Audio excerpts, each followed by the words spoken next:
Hello students, question number 18 from JEE Main 2022, 25 July, shift 2. The question is, if the mean deviation about median for the numbers 3, 5, 7, 2k, 12, 16, 21 and 24 arranged in the ascending order, ये already arranged है ascending order में, वो हमको given है 6 जो इनका mean deviation है. तो आपको बताना है कि मीडियन क्या आएगा. तो सबसे पहले तो मैं मीडियन अगर निकालूं तो मीडियन इज इक्वल टू हो जाएगा, क्योंकि यहाँ पर टोटल असेंडिंग ऑर्डर में सारे नंबर्स हमको गिवन है और टोटल 8 नंबर्स ही है, 1 2 3 4 5 6 7 एंड 8. तो ये जो मिडिल 2 डिजिट्स आएंगे, क्योंकि मिडिल टर्म 2 मिलेगी मुझे इस बार, तो मीडियन जो आएगा वो इन दोनों का मीन आएगा बेसिकली. तो यहाँ पर मीन आ जाएगा 2k प्लस 12/2. इन दोनों का मीन जो है वो मीडियन आएगा, बीच की दो मिडिल टर्म्स का. तो बस इसको सॉल्व कर लेते हैं. तो यहाँ से 2 से डिवाइड कर दें अगर, तो k प्लस 6 जो है आपका मीडियन हो जाएगा. अब मीन डेविएशन निकालना है, तो मीन डेविएशन अबाउट मीडियन जो है ना, मीन डेविएशन अबाउट मीडियन कैसे आएगा, माइनस कर देते हैं इस मीडियन को सब में से. तो सबसे पहले मैं k प्लस 6 माइनस 3 करूँगा, तो यहाँ पर बचेगा k प्लस 3 बचेगा, प्लस फिर k प्लस 6 को मैं 5 में से माइनस करूँगा तो k प्लस 1 बचेगा. और नेक्स्ट फिर जब मैं k प्लस 6 को 2k में से माइनस करूँगा तो यहाँ पर मुझे मिलेगा 6 माइनस k आ जाएगा, कुछ इस तरीके से आएगा. और उसके बाद फिर मैं 12 में से माइनस करूँगा k प्लस 6 को, क्योंकि ऑब्वियस सी बात है 12 जो है बड़ा होगा, k प्लस 6 छोटा होगा. तो पॉजिटिव क्वांटिटी मुझे लिखनी है बेसिकली. तो इसका वैल्यू 12 में से मैं माइनस करूँगा k प्लस 6 को, तो 6 माइनस k फिर से बचेगा, क्योंकि इन दोनों का मीन था तो सेम आना भी था. 16 में से फिर मैं माइनस करूँगा k प्लस 10 को, तो बचेगा k प्लस 6 को, तो बचेगा 10 माइनस k बचेगा.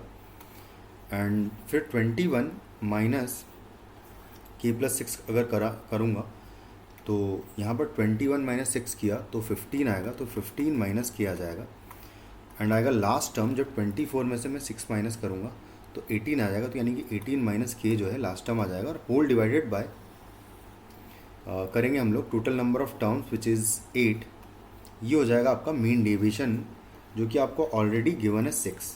तो इसको मैं 6 के इक्वल कर दूंगा, तो यहाँ आ जाएगा 6 इज इक्वल टू, इन सबको ऐड कर लेते हैं. तो देखो k कितना आएगा, 1 2 और बाकी सारे नेगेटिव है, तो 2 पहले तो काउंट कर लेते हैं ये नेगेटिव वाले.